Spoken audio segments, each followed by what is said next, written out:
전능하사 천지를 만드신 하나님 아버지를 내가 믿사오며 그 외아들 우리 주 예수 그리스도를 믿사오니 이는 성령으로 잉태하사 동정녀 마리아에게 나시고 본디오 빌라도에게 고난을 받으사 십자가에 못 박혀 죽으시고 장사한 지 사흘 만에 죽은 자 가운데에서 다시 살아났으며 하늘에 오르사 전능하신 하나님 우편에 앉아 계시다가 저리로서 산 자와 죽은 자를 심판하러 오시리라. 성령을 믿사오며 거룩한 공회와 성도가 서로 교통하는 것과 죄를 사하여 주시는 것과 몸이 다시 사는 것과 영원히 사는 것을 믿사옵나이다. 아멘.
회당에서 나왔고 야고보와 요한과 함께 시몬과 안드레의 집에 들어가시니 시몬의 장모가 열병으로 누워 있는지라 사람들이 곧 그 여자에 대하여 예수께 여짜오는데 나아가사 그 손을 잡아 일으키시니 열병이 떠나고 여자가 그들에게 수종드니라. 저물어 해질 때에 모든 병자와 귀신 들린 자를 예수께 데려오니 온 동네가 그 문 앞에 모였더라. 예수께서 각종 병이 든 많은 사람을 고치시며 많은 귀신을 내쫓으시되 귀신이 자기를 알므로 그 말하는 것을 허락하지 아니하시니 새벽 아직도 밝기 전에 예수께서 일어나다가 한적한 곳으로 가사 거기서 기도하시더니 시몬과 및 그와 함께 있는 자들이 예수의 뒤를 따라가 만나서 이르되 모든 사람의 주를 찾나이다.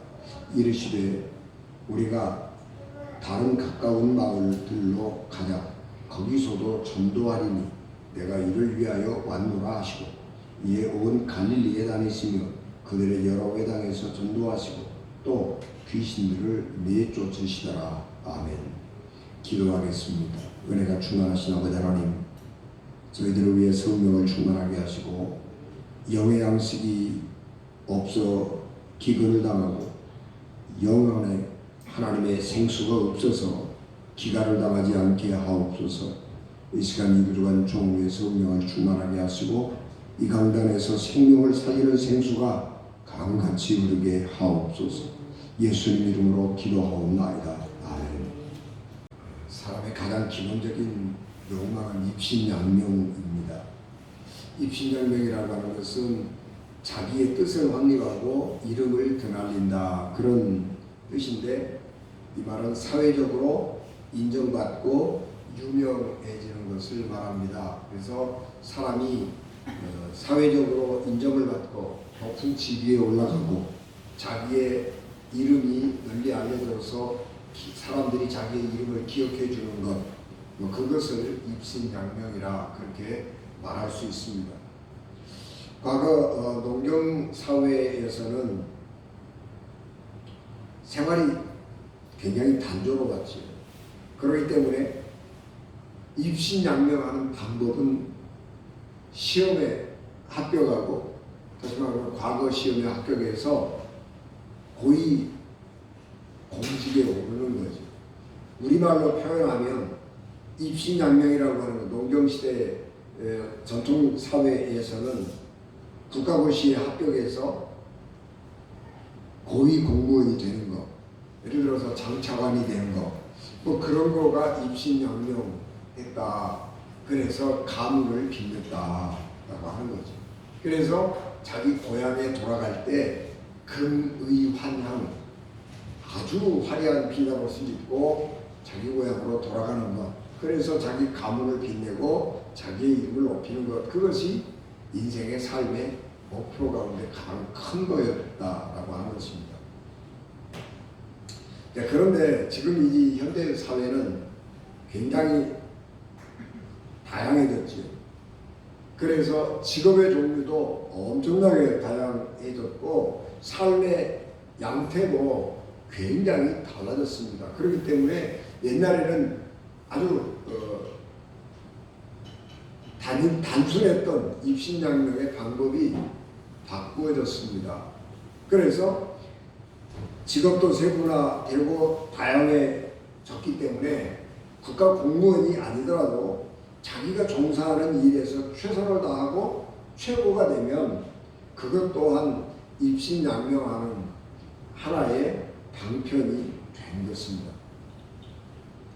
그래서 사람들이 이 세상에서 사람들에게 인정을 받고 입신양명하기 위해서 경쟁을 하게 되죠. 근데 이 세상이라고 하는 게 요즘에는 인구도 많아지고 그래서 인재가 넘쳐난다는 거예요. 뭐든지 공급 과잉이에요. 어느 곳에 가든지 나 정도 되는 사람들은 세상에 널려 있어요. 그러니까 뭐 내가 어디 가서 조금 잘났다 그러고 자랑하고 자기를 뽐내고 뭐 이럴 게 없어요. 왜냐 그러면 나 같은 사람들은 세상에 지천에 널려 있고 나보다 능력이 탁월하고 훨씬 좋은 경력을 갖추고 올라온 사람들이 너무너무 많이 있기 때문에 자랑할 만한 게 없다는 거예요. 그리고 또 하나는 그런 치열한 경쟁 속에 들어가서 성공하기 위해서 경쟁을 심하게 하다가 보니까 너무너무 그 대가가 큰 거예요. 지불해야 될 값이 너무 많아요. 그래서 삶이 피곤해지고 삶의 압박을 너무 많이 받게 되니까 사람들이 회의를 느끼게 되는 거죠. 내가 이렇게까지 해서 꼭 성공을 해야 되나? 성공이라는 게 뭐야? 출세라는 게 뭐야? 꼭 높은 자리에 올라가서 뭐 돈을 많이 벌고 뭐 그래야 이게 출세인가? 뭐 이런 생각을 하게 되는 거죠. 그 왜 그러냐 그러면 이제 우리가 사회가 굉장히 많이 발달하고 부자가 됐단 말이에요. 그러니까 내가 무슨 굳이 무슨 뭐 장관이 안 되고 무슨 뭐 높은 어디 회사의 무슨 CEO가 안 돼도 그냥 내 월급 가지고 우리 가족 먹고 살고 나 그냥 살아가는데 지장이 없다 뭐 이런 생각을 하니까 내가 굳이 애써서 경쟁 치열하게 해가면서 자기 인생 다 망가뜨리면서 성공했다고 하는 말 하나 듣기 위해서 살아가는 것 그렇게 의미가 없다. 좀 포기하자. 그러면서 일상에서 소소한 행복을 찾으면서 사는 것 그것도 만족한 삶이다. 그런 생각을 하게 됩니다. 그래서 이제 그런 뭐 크게 세상에서 돈 벌거나 출세하거나 그런 거 아니고 일상에서 소소하게 자기 삶을 살아가고 자기 가족들과 함께 그냥 무난하고 평범하게 살아가는 것을 목표로 삼고 살아가는 사람들, 이 사람들을 이제 소시민이라고 하는데 뭐 그런 사람들이 점점 늘어나게 되는 거죠. 그래서 사람들이 이 자아실현, 내가 뭘 제일 좋아하고 내가 뭘 제일 잘하는지 또는 내가 뭘 하고 싶은 건지 이런 것들을 찾아서 그 일을 하면서 살아가는 거예요. 그래서 이제 그런 것 보고 우리가 버킷리스트라고 그러잖아요. 그래서 내가 하고 싶은 것이 뭐였는가 그래서 쭉 찾아서 기록을 하고 하나씩 그 한번 그런 것들을 해보는 소소한 즐거움 이걸 누리고 살아가게 됩니다. 오늘 우리가 봉독한 이 마가복음의 말씀은 예수님께서 복음을 전하시던 초기의 일들을 기록하고 있습니다. 마가복음은 예수께서 복음을 전하실 때까지 어떤 삶을 살았는지에 대해서 관심이 별로 없습니다. 그래서 마가복음은 1장 1절 시작할 때에 단도직입적으로 하나님의 아들 예수 그리스도 복음의 시작 그렇게 명사들을 나열하는 거예요. 우리가 이제 문장으로 쓰려니까 하나님의 아들 예수 그리스도 복음의 시작이라 마가복음 1장 1절을 그렇게 쓰지만은 원전에는 다 명사를 나열한 거예요. 하나님의 아들 예수 그리스도 복음의 시작 이게 1장 1절이에요. 이 말은 무슨 얘기냐 그러면 마가복음을 기록하고 있는 저자가 내가 지금 말하고자 하는 것은 내가 이 글을 통해서 말하고자 하는 것은 예수 그리스도가 하나님의 아들이시고 그리고 예수 그리스도가 복음이라고 하는 거예요. 그리고 복음이 이제 시작됐다라고 하는 것을 말하고자 한다라고 하는 것을 기록하고 있는 것입니다. 그래서 마가복음에서는 가장 중요하게 다루는 사건이 예수님의 십자가 사건입니다. 왜냐 그러면 예수님의 십자가를 통해서 예수님이 하나님의 아들이고 이 세상의 메시아라고 하는 것을 보여주셨기 때문에 그렇습니다. 그래서 마가복음은 십자가 사건을 굉장히 중요하게 다룹니다. 마가복음 16장인데 마가복음의 반이 십자가 사건을 다루고 있습니다. 그래서 마가복음은 십자가 사건 외의 사소한 것들에 대해서는 관심을 보이지 않습니다. 그래서 마가복음에는 유일하게 예수님의 탄생 이야기가 없습니다. 마가복음 1장 13절 광야에서 40일을 계시면서 사탄에게 시험을 받으시며 들짐승과 함께 계시니 천사들이 수종되더라. 그렇게 간단하게 기록을 한 후에 예수께서 갈릴리로 돌아가셔서 복음을 전했다. 그렇게 기록합니다. 예수님께서 40일 동안 금식하셨는지 금식 안 했는지 그런 것조차도 관심이 없어요. 예수님이 광야에서 40일간 기도하시면서 사탄에게 시험도 받으시고 천사들의 수종을 받으면서 광야에서 40일 지나셨는데 40일 지나는 동안 들짐승들이 있었잖아요. 그런데 들짐승들한테 해를 입지 않고 건강하게 안전하게 40일 동안 광야에서 지내면서 기도하셨는데 그것은 왜 그런 일이 있었느냐? 가능했느냐? 그러면 천사들이 도왔기 때문이다. 그렇게 기록을 하는 것입니다. 40일 금식이었다는 이야기도 없고요. 사탄에게 어떤 시험을 받았다라고 하는 이야기도 기록하지 않습니다. 그런 것들은 마가복음에 있어서 중요하지 않기 때문입니다. 중요한 것은 예수님이 하나님의 아들이고 세상의 메시아고 예수 그리스도를 믿어 구원 얻는다고 하는 이 사실이 복음이라고 하는 것을 증거하기 위함인 것입니다. 광야에서 긴 시간 40일 동안 기도하신 예수님께서 기도를 마치시고 갈릴리로 돌아오셨습니다. 그리고 첫 번째 안식일을 맞이하게 됐습니다. 유대인 남자들은 안식일에는 가까운 회당에 가서 회당 예배에 참석을 하게 됩니다. 그리고 그 회당 예배에 참석한 사람들 중에 명망 있는 분이 2부 때 나와서 성경 한 걸 읽고 성경을 해설하고 설명을 해주는 것입니다. 우리처럼 얘기하면 설교하는 거예요. 창세기, 출애굽기, 레위기, 민수기, 신명기 요 5권의 책은 토라라고 그래서 회당장이 읽는 거예요. 그 성경을 낭독해 줘요.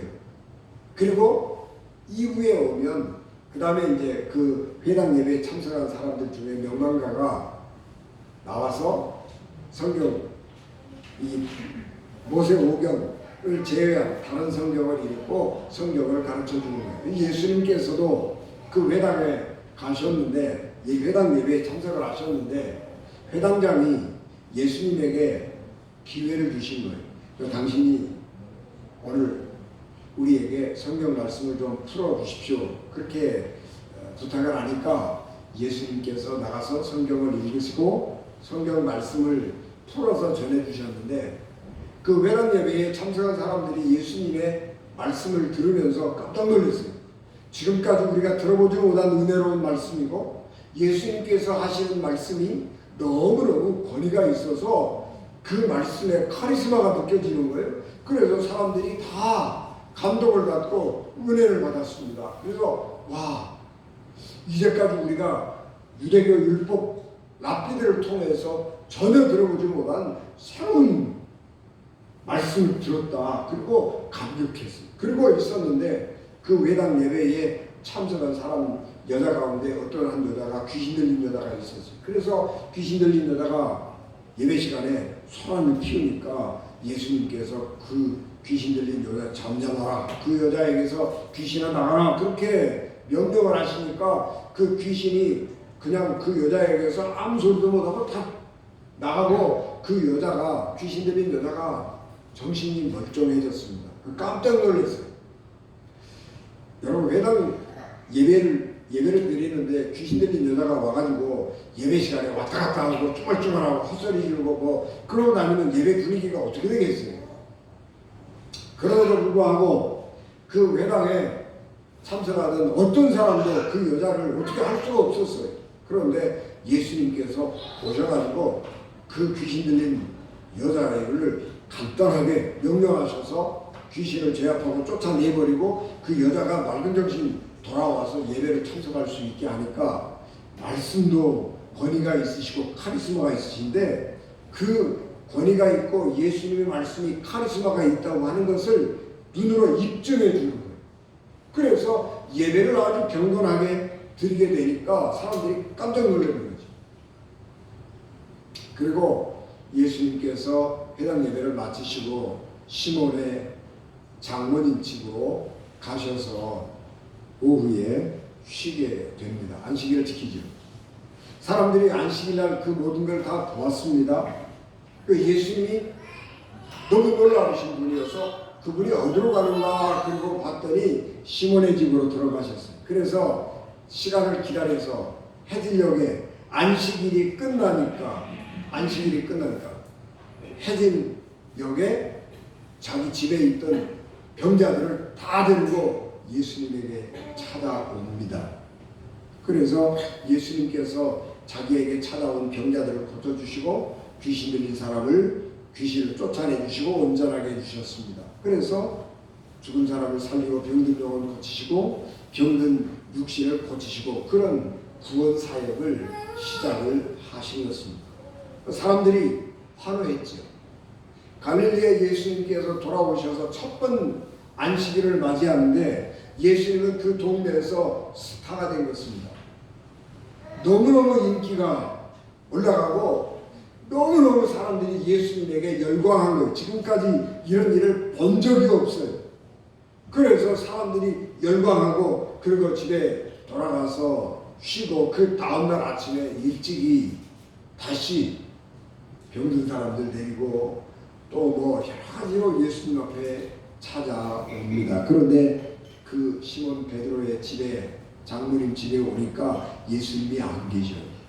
제자들도 예수님이 어디 가셨나 그러고 찾아오니까 안 계셔요. 그래서 동네 곳곳에 다니면서 예수님이 어디 가셨나 그러고 찾아보았더니 한적한 곳에 가셔서 기도하고 계신 것입니다. 그래서 제자들이 상황을 다 말씀드렸죠. 선생님, 지금 이 아침에 일찍부터 사람들이 시몬 베드로의 장로님 집 앞에 모여 있습니다. 가셔서 그들 어제 하셨던 것처럼 병든 자 고쳐주시고 귀신 들린 자 쫓아주시고 하나님 말씀 증언하고 전하고 그래야 되지 않겠습니까? 사람들이 예수님을 너무너무 기다리고 있고 예수님의 말씀을 사모하고 있습니다. 그렇게 말씀을 드리니까 예수님께서 나는 그 집으로 안 돌아간다. 나는 이 땅에 온 이유가 내 사역을 시작한 이유가 하나님의 나라를 확장하고 복음을 전하는 것을 위해서 왔다. 그러면서 가까운 다른 마을에 가서 복음을 전하자. 그리고 그곳으로 가지 아니하시고 다른 마을로 가십니다. 제자들은 예수님의 이런 행동을 보고 틀림없이 예수님은 잘못 판단하신 거야. 그렇게 생각했을 것입니다. 왜냐하면 예수님께서 며칠 사이에 특별히 안식일을 기점으로 해서 보여주신 예수님의 그 영적 권위가 굉장했거든요. 그래서 제자들이 생각할 때에 야, 예수님의 이런 능력이라면 예수님의 이런 권위라면 우리는 예수님의 제자로서 입신양명한 거예요. 출세가 보장된 거예요. 아, 이렇게 훌륭하고 능력 있는 이런 사람을 우리가 본 적이 없는데 이런 사람을 선생님으로 모시고 우리가 따라가고 우리가 여기서 잘 배워가지고 예수님처럼 선생님 노릇하고 그런다고 그러면 우리는 이 세상에서 성공이 보장된 거예요. 그런데 예수님은 인기 있는 그 자리, 사람들이 열망하고 환호하고 사람들이 기대하고 기다리는 그곳으로 가지 아니하시고 사람들이 없는 곳으로, 자기를 알아주지 않는 곳으로 떠나버리신 것입니다. 그래서 예수님은 이게 잘못 생각하고 계시는데 그런 거 생각을 합니다. 그런데 예수님은 달리 생각한 것이죠. 예수님은 우리가 이 마가복음에서 40일 동안 금식하시면서 세 가지의 시험을 받았다라고 하는 것을 기록을 하지 않지만 예수님은 지금 이 제자들이 선생님을 기다리는 많은 사람들이 있습니다. 그곳으로 가시지요 라고 하는 이 말을 거절하는 것은 광야에서 사탄이 예수님에게 돌로 떡을 만들어 먹고 당신도 배고픔을 면하고 또 그 능력을 확인했으니까 이제 세상에 나가서 복음을 전할 때에 돌멩이 가지고 떡을 만들어서 사람들에게 나눠주면서 복음을 전하면 훨씬 더 효과가 있고 당신은 능력이 있는 사람이라고 하는 것을 인정받을 거니까 그렇게 하면 당신은 출세가 보장된 거다. 그렇게 사탄이 유혹했잖아요. 그런데 예수님은 그걸 거절했습니다. 사람은 떡으로만 사는 게 아니라 하나님의 입에서 나오는 말씀으로 산다. 그렇게 하면 거절했어요. 그런데 이 예수님께서 이 갈릴리에서 당면하고 있는 이 시험은 광야에서 40일 동안 금식하시면서 마귀들에게 받았던 유혹보다 훨씬 더 큰 유혹이에요. 이거는 왜 그러냐 그러면 현실이에요. 기도하시던 때에는 혼자, 그거는 추상적인 개념이에요. 떡을 돌멩이 가지고 떡을 만들어 먹는 것은 내 개인에 대한 문제일 수도 있지만, 이제는 제자들이 선생님 우리의 앞길이 환하게 열렸습니다. 선생님이 그런 능력을 보여주신다면 우리의 삶은 탄탄대로를 달려갈 것입니다. 인기도 없고 명예도 없고 부귀영화를 누릴 수 있는 길이 여기에 있습니다. 그렇게 요청하는 거예요. 또 한편으로 사람들이 지금 굶주리고 병든 사람들이 와가지고 선생님, 예수님 우리 좀 고쳐주십시오 그렇게 요청하는데, 그 사람들을 외면하고 다른 곳으로 간다? 어려운 얘기죠. 지금 내 눈앞에 어려움 당하고 병들어서 고통당하고 귀신 들려서 고통당하고 있는 사람들이 있는데, 그 사람들이 우리 좀 고쳐주십시오 그럴 때 고쳐줄 수 있는데 그 사람들을 외면하고 간다고 하는 거 쉬운 얘기가 아니죠. 그리고 예수님이 이 지금 갈릴리에서 첫날 당하고 있는 이 시험은 너무너무 극복하기 어려운 시험입니다. 그런데 예수님은 이미 광야에서 사탄의 그런 시험을 이기신 경험이 있기 때문에 이런 제자들의 강력한 요구, 사람들이 자기를 기다리고 있다고 하는 사실을 알면서 내가 그들에게 도와주고 그들의 문제를 해결해 주어야 한다고 하는 그 예수님을 간절하게 기다리는 사람들을 외면하고 떠나간다고 하는 것은 정말 어려운 일인 것입니다. 그런데 예수님은 그 길로 가는 거예요. 왜 예수님께서 그렇게 하시냐 그러면, 예수님의 목적은 하나님께서 예수님에게 주신 사명은 하나님의 나라를 이 땅에 세우는 것입니다. 그리고 하나님의 나라가 가까이 왔다고 하는 것, 그것을 사람들에게 알려주는 표시가 기적이고 표적이에요. 그런데 사람들은 하나님의 나라에는 관심이 없고 기적과 표적에만 관심이 있습니다. 왜냐 그러면 예수님이 가진 기적이나 예수님이 가신 표적을 통해서 나는 엄청난 이익을 얻는 거예요. 내가 병들어서 너무너무 힘들고 고통스럽고 어려운데 예수님이 능력으로 내 병을 고쳐주셨어요. 그러면 나는 엄청나게 이익을 얻은 거예요.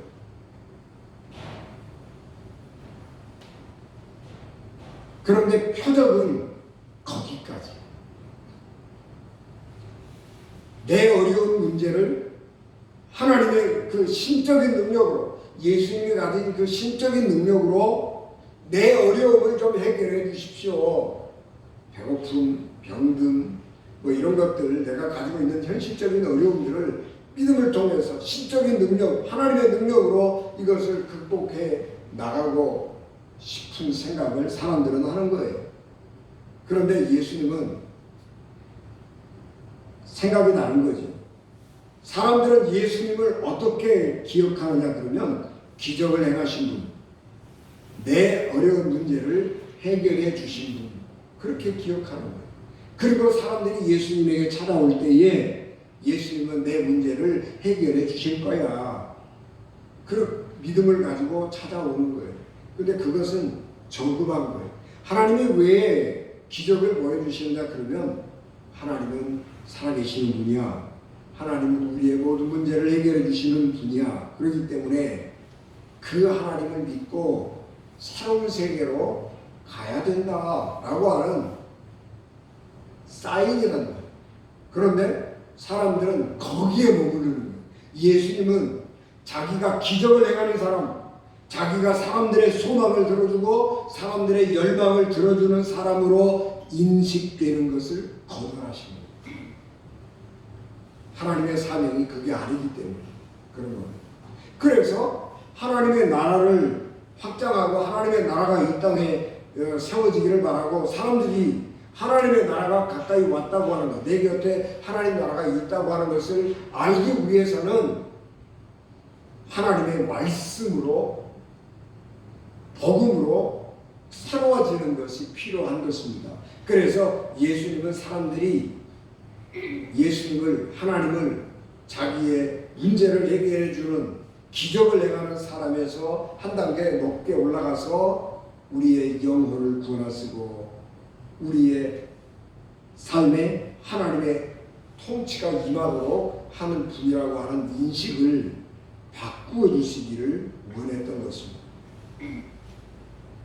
기적이라고 하는 것은 구원의 예표이고 하나님의 통치가 시작되고 있다고 하는 것을 나타내는 상징이에요. 그렇기 때문에 우리는 그런 기적을 경험했으면 다음 단계로 발전해 가야 된다는 말이에요.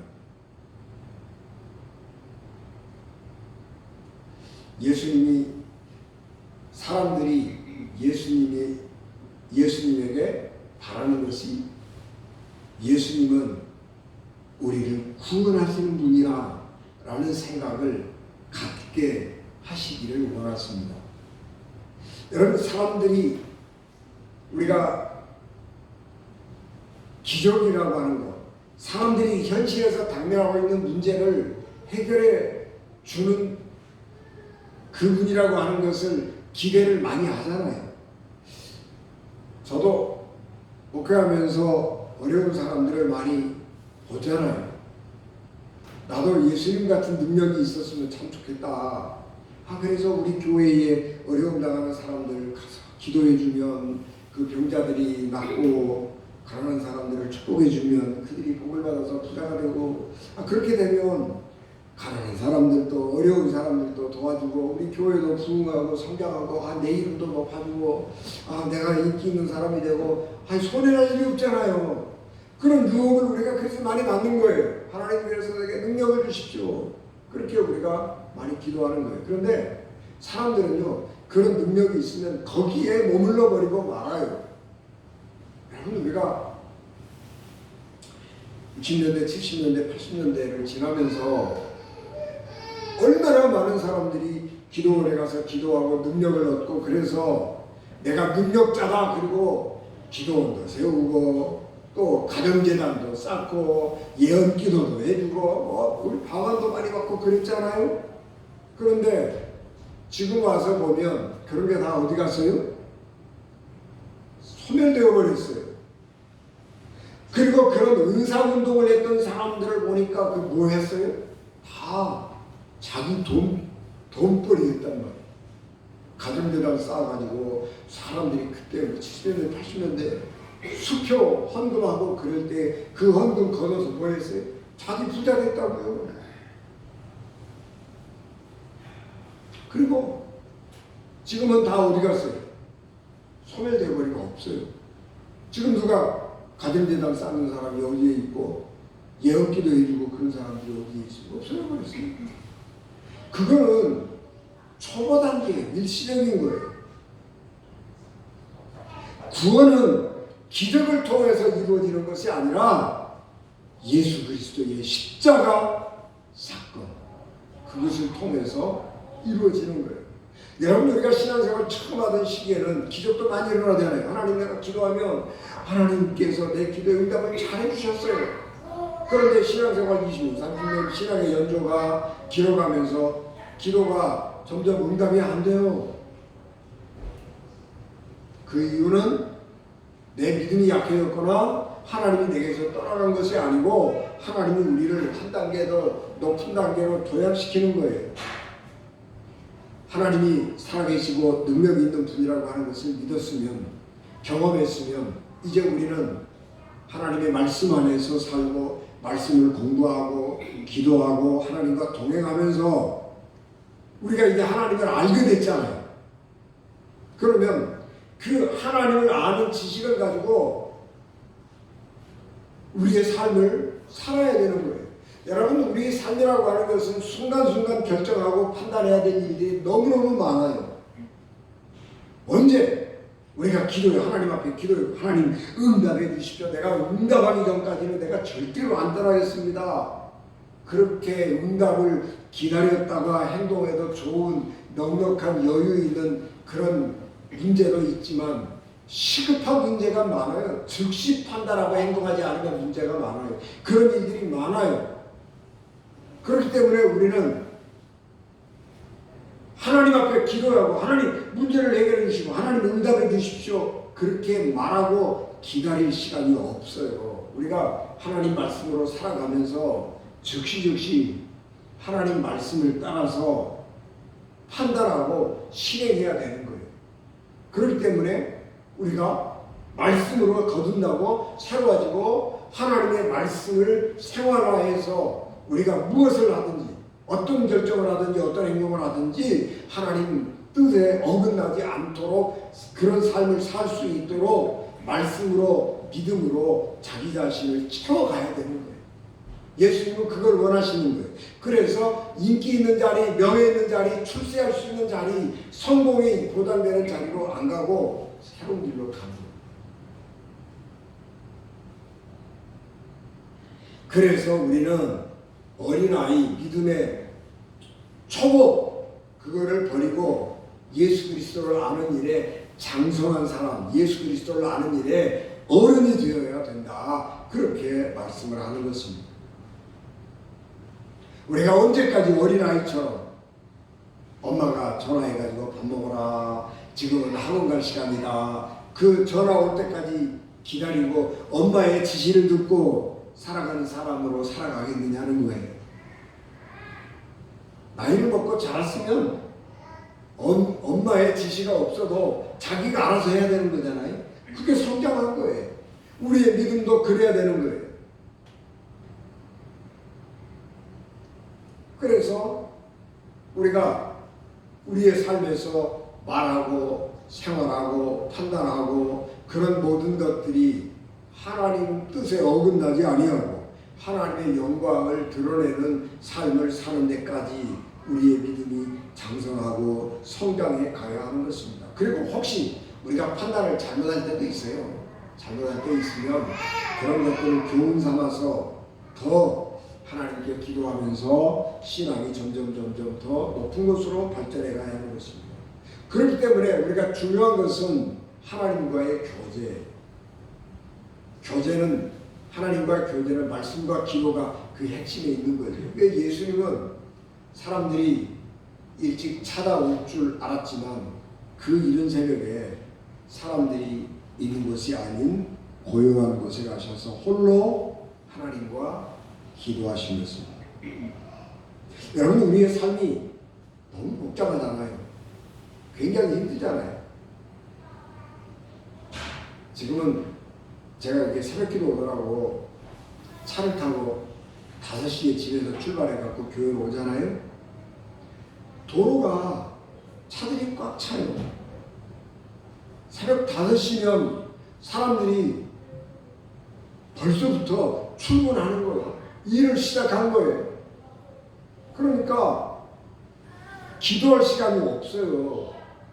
옛날에는 밤새도록 찬양하고 그리고 새벽 기도하고 그리고 출근하고 그랬는데 요새는요, 출근 시간도 빨라지고 노동 강도도 강해지고 몸이 피곤하고 그래서 새벽 기도를 하고 일어나서 준비하고 출근할 수 있는 여력이 안 돼요. 그러니까 우리가 점점 기도하는 시간도 없어지고 성경 읽는 시간도 없어지고 그렇게 되는 거예요. 그래서 정신없이 현재의 삶에 몰두해가지고 그 개미 차바퀴 돌듯이 뺑글뺑글 돌다가 살아가다가 사람이 힘들고 피곤하고 지쳐지는 거죠. 그런데 우리가 그런 일상의 삶을 살지만 어느 한순간은 시간을 따로 내서 하나님 앞에 기도하고 말씀 읽고 자기 자신을 돌아보고 성찰하고 그런 시간을 가져야 된단 말이에요. 그런 시간을 우리가 꼭 가져야 돼요. 우리가 주일날 예배드리는 것 이 1시간 가지고는 부족해요.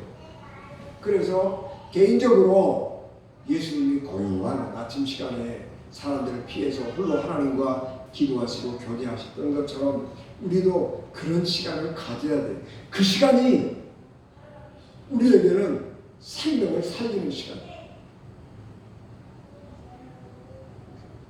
요즘에는 대기업에서 조용한 곳에 집을 지어놓고 그 대기업의 CEO들이 가서 묵상하고 쉬고 그럴 수 있는 그런 수련 시설들을 만든다고 그러더라고요. 저 듣기에 뭐 우리나라 굴지의 기업들이 명상 시간을 갖는데요, 회사에서. 그 왜 그러냐면 그게 그렇게 중요하기 때문에 그래요. 특별히 정신노동하는 사람들은요, 창의력이 그 고요한 그 시간에 나오는 거예요. 우리의 영혼이 회복되는 그 시간이 언제냐 그러면 그런 시간, 고요하게 기도하고 성경 읽고 묵상하고 자기를 성찰하고 하나님과의 관계를 일정하게 유지하는 그 시간이 그렇게 소중한 것입니다. 그래서 우리가 세상의 그 번잡스러운 삶을 떠나서 세상에 출세하고 부자 되겠다고 그냥 뼈를 갈아넣는 그런 삶이 아니고 그 삶 속에서 어느 한순간 거룩하게 떼내고 하나님과 교제하는 그런 시간을 우리가 꼭 가져야 하는 것입니다. 그래서 번잡스러운 이 세상 속에서 하나님 앞에 무릎을 꿇고 주의 인도를 구하고 하나님과 동행하면서 생명을 하나님과 연합시키는 우리 언젠가 되시기를 주 예수 그리스도 이름으로 축복합니다.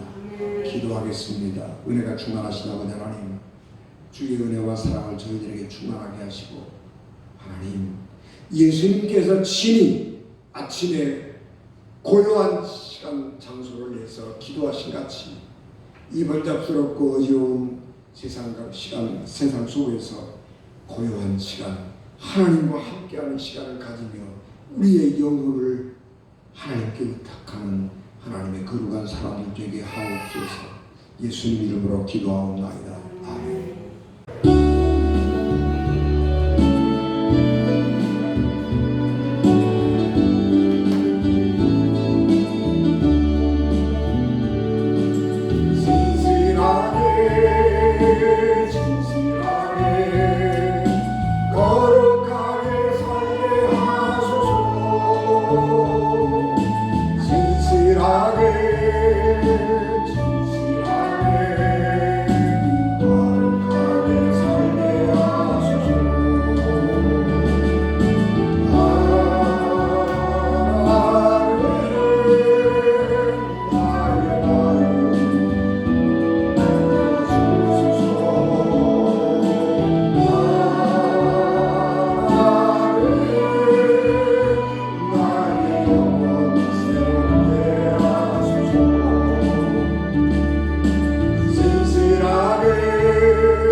지금은 교회의 머리가 되시며 길이요 진리요 생명이 되셔서 우리를 하나님 나라로 인도하시는 예수 그리스도의 은혜와 죄인들을 구원하시려고 자기 아들을 십자가에 버리신 하나님 아버지의 극진하신 사랑하심과 성령님의 감동, 감화, 역사, 위로, 교통되게 축원하시니 피값으로 세우신 우리 언제 교회와 예배를 마쳐 돌아가는 사랑하는 성도들 신령과 가정과 기업과 자녀들을 위해 지금부터 영원히 함께 하시기를 간절히 축원하옵나이다. 아멘.